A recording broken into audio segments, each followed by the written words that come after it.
നമസ്കാരം. ഈ സംഭവം എൻ്റെ യൗവന കാലഘട്ടത്തിൽ ചെറുപ്പകാലത്തൊക്കെ നടന്നതാണ്. ഒരു സ്ത്രീ അവർ ഗവൺമെൻറ് ഹോസ്പിറ്റലിലെ നേഴ്സാണ്.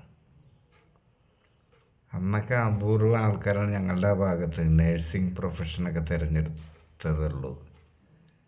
അതും ഗവൺമെൻറ് ഹോസ്പിറ്റലിൽ ജോലിയുള്ളത് ഇവർ മാത്രമേ ഉള്ളൂ. ഇന്നൊക്കെ മിക്ക കുട്ടികളും നേഴ്സിംഗ് പഠിച്ച് വിദേശത്തൊക്കെ ജോലി നേടുന്നുണ്ട്. അന്ന് നേഴ്സുമാർ തന്നെ കുറവാണ് ഞങ്ങളുടെ ആ ഭാഗത്ത്.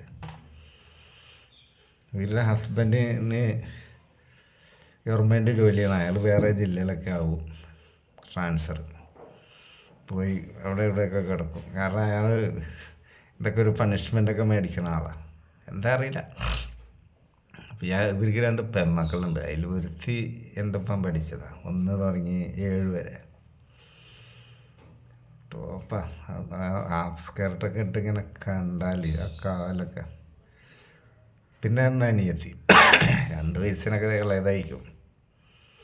ഒന്നിനൊന്ന് മെച്ചം. നേഴ്സാണെങ്കിലാ കൈ കഴുകി തൊടണം, അത്ര ബ്യൂട്ടിഫുൾ.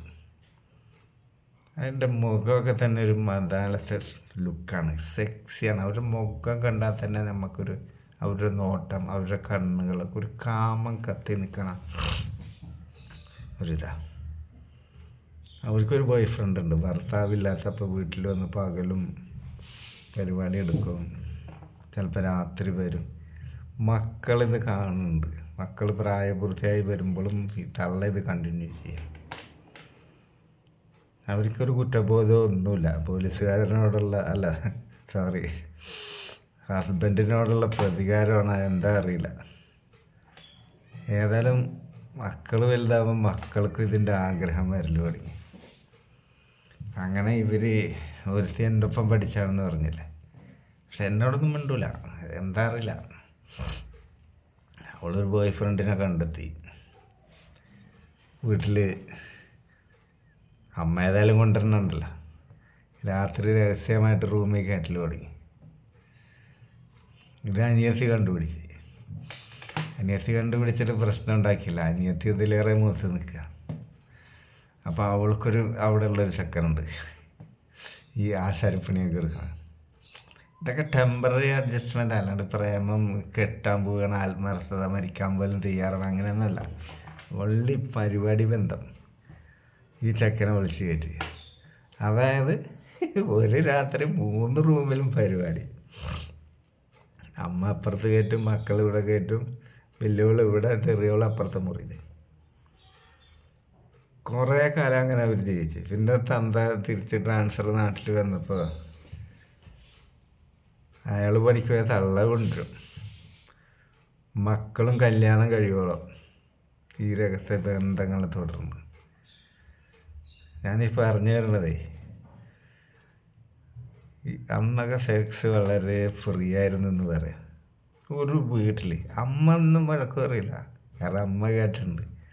പിന്നെ ഞാൻ പറഞ്ഞില്ല, അവരുടെ മുഖം തന്നെ ഒരു സെക്സിയാണെന്ന്. അവർക്ക് സെക്സിനോട് താല്പര്യമുള്ള മറ്റാരെങ്കിലും സെക്സ് ചെയ്താൽ അത് എതിർക്കാൻ അവർക്ക് മനസ്സ് വരുന്നില്ല. കാരണം ഇത് നല്ലൊരു പ്രവൃത്തിയായിട്ടാണ് അവർ കാണുന്നത്. ആസ്വദിക്കാൻ പറ്റുമ്പോഴല്ലേ ആസ്വദിക്കാൻ പറ്റുള്ളൂ. അങ്ങനെ എൻ്റെ ഒപ്പം പഠിച്ചവൾ ഗവൺമെൻറ് സർവീസിൽ കയറി. മറ്റവൾ എന്തായെന്ന് അറിയില്ല. ഞാനൊരു ദിവസം അവളെ കണ്ട്.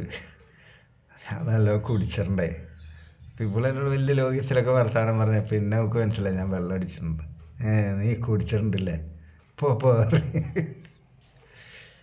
അപ്പം ഞാനവളോട് പറഞ്ഞു വന്നത് എന്താ, ഞാൻ നിൻ്റെ എല്ലാ കാര്യങ്ങളും അന്നത്തേക്ക് അറിയുന്ന ആളാണെന്ന് പറഞ്ഞപ്പോൾ അപ്പോഴാണ് ഇവള് എന്ന് പോവെന്ന് പറഞ്ഞത്.